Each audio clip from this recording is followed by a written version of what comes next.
In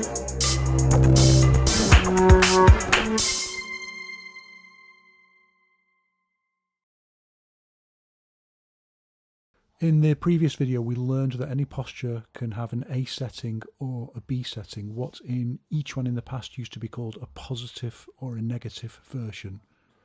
You can still use that terminology, but for various technical reasons, people tend to find it a little bit confusing because it's associated with the direction of a movement. Whereas it's not so much about the use of the hands or any part of the body, it's about the whole body's use of contraction or expansion. So we stick with this straightforward language use. So for a rear hand posture, we can use close, and that's its A setting, or alternatively, we can open the quad, use open, and that's its B setting for the same posture. It's just stacked differently. And one of the most important things that reversing the contexts does with the same movement is change the position of the body. So in this case, using open and close, shifting the body either to the left or to the right. And that's something that we can exploit in 1,000,001 different ways depending on the context of what we're doing and how. So remember that Wang Xiangjai said that when you've got both hands on your opponent, one hand is always dominant. And this recall is something that Yao Zhongzun remembers Wang Xiangjai saying, and Yao Zhongzun doesn't just tell us these things randomly. This is what we call oral tradition. They're simple seeming principles that we've then got to unfold and think about through the practical realities of training. So when you have both hands on someone, it radically changes the way that we can use the reversal of contexts, shifting from A setting to B setting, or actually there's lots of other variations, but those are the two main ways that we can do it. Well, let's not overcomplicate it with that, it's complicated enough. But when we've got both hands on another person, we can use context reversal or different kinds of context shifts. And these can be very rapid and they can be intuitively deployed, so they can be very reactionary and they can shift back and forth very quickly. And this allows us to change what we call the direction of anisotropic strength. And remember, anisotropic means the direction in which a posture is strong or weak. And by changing the context and by shifting between the different sets and changing which hand is dominant, we can do lots of interesting things like moving, pushing, pulling our opponent. And remember, in each one, we've got to have the whole body strength behind the movement. So we need to do this in order to ensure that the hand that we're using to do that pushing or pulling or so on has the whole structure of the body behind it. And even if those movements become quite subtle, that subtle shifts between the contexts, subtle shifts between A settings and B settings, even if they become quite small, they're still big because the whole posture is big. You're using your whole body. So it's not just about how much your quad opens or closes, it's in the whole body. And of course, the most important example of this is push hands. And when people say, what is push hands for? Well, the ability to intuitively adapt and shifting the anisotropic strength, or the direction of strength, the direction of rooting, power bracing, on the fly, in the moment, intuitively, and rapidly shifting between these different possibilities of setting posture. Well, that's one of the most important things that push hands does. And the reason we want that rapid shift is so that we can imbalance the opponent's posture. We can infect their structure with imbalance while we imbalance our own structure, but because of our superior cultivation, we're able to control our balance better. I'm going to come back to all of that when we look at push hands. For now, the important thing is what it means when you've got both your hands on another person. So, for example, if you're just throwing a jab with one hand and you reverse the context, well, normally you'd shift that into a cross. But if you want to just keep doing the jab with the reverse context, you take away all of its alignment back into the body, so you weaken it. Which is why I mentioned that Yiquan instructor that I saw who was doing this, who was teaching the Yiquan jab with close, which is its B setting. And it's incorrect, which can be scientifically demonstrated. Hasn't stopped him having thousands of views, I have to say, but nevertheless, that's not the indicator of what's right or wrong. It's absolutely wrong.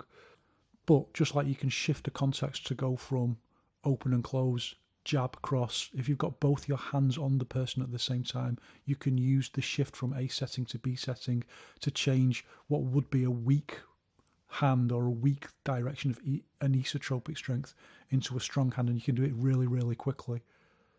I.e., at the speed of thought, you're in one particular posture, you've got your left hand on someone, and you're in a position where you're just in the phase of push hands where you're using close, and then you just shift very rapidly into open, and then that strengthens the posture and you can push them. And that obviously happens significantly faster than a jab cross because it's just a tiny movement of the body.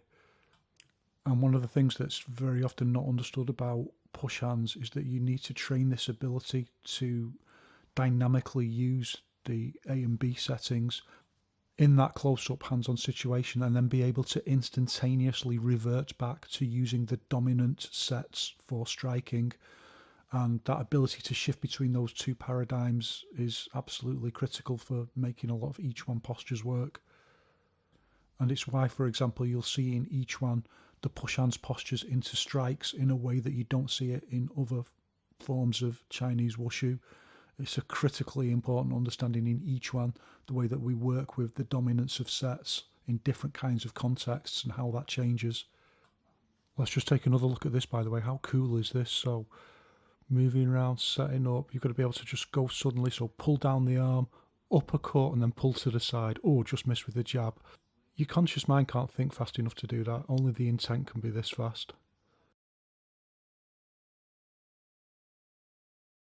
So if that kind of sophisticated movement is on one end of the scale, if we go right back to the other end of the scale, then the very least that shifting the settings can do is to shift our whole body. So it's not even involving our hands necessarily, just moving one way or the other within the same posture. And although that seems like an incredibly simple thing, it's one of the most profound and important things that we need for our overall training ability, because it's the thing that helps us move relative to our opponent, not just with footwork, which, remember, Wang Xianjai says footwork is far more important than power in each one. Footwork to move you around, but then combining the footwork with open, close, rise and sink on the fly in a live environment.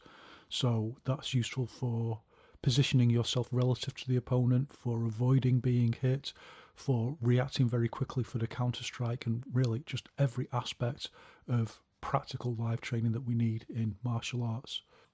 And although we don't necessarily need the theory of open, close, rise and sink, the theory is there to help us conceptualize everything more easily so that we can develop training programs, we can develop drills, we can think about how to solve particular problems, how to combine, for example, open, close, rise and sink with more spiraling movements, more complex movements, which we'll look at in the future.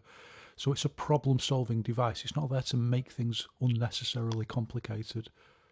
Looks complicated when you're doing stuff like this, but when you break it down into really simple drills, it's a paradigm that helps you construct those drills and think about, well, if someone throws a punch in this direction, what do I do? How do I use my contexts and my movement? And from there you can design drills to help you train those abilities. Then they become second nature. So, for example, one of the things that we need to think about now is how to incorporate two movements into one context. So, for example, taking down an opponent's guard and then going with the hit, punch or Buddha's judgment style strike in this case. So taking down with the left hand and then hitting him with the right hand. And that's all happening within the same context, so we can practice drills like that, and that'll be incredibly useful for increasing our speed, or what they call shock and awe in the military, because it looks really fast, but really just using the same context to flow 1-2 on a count of one. So you've got two beats in one beat. Guard comes down, punch comes in virtually the same movement. And I want to move on to looking at the monkey climbs ladder posture, which is this posture in reverse. So I'm just wrapping up a few loose ends here. What I want us to think about now is that when you do a step, you can also change from A setting to B setting, and you can practice yourself and see how much that moves the posture one way or the other, and then start trying to think about how the setting functions, which foot is hard setting, which foot is using a pivot route, and whether you use a different kind of route depending on the length of the step. That's all kinds of things that you can develop yourself just through practice. Although a little bit of kindness goes a long way, whether it's a treat or someone just giving you a bit of advice. So have a practice yourself, think about how you might combine the elements together with a follow-up punch, try and getting two hits into one, how you would do it with steps, how you would change the routing, and also just having a little bit of a practice trying both ways. So as always, if you try doing things A setting and B setting in the same exercise, that helps you to understand better the differences between the two. And if we get that, then I think we're ready to move on to the next posture.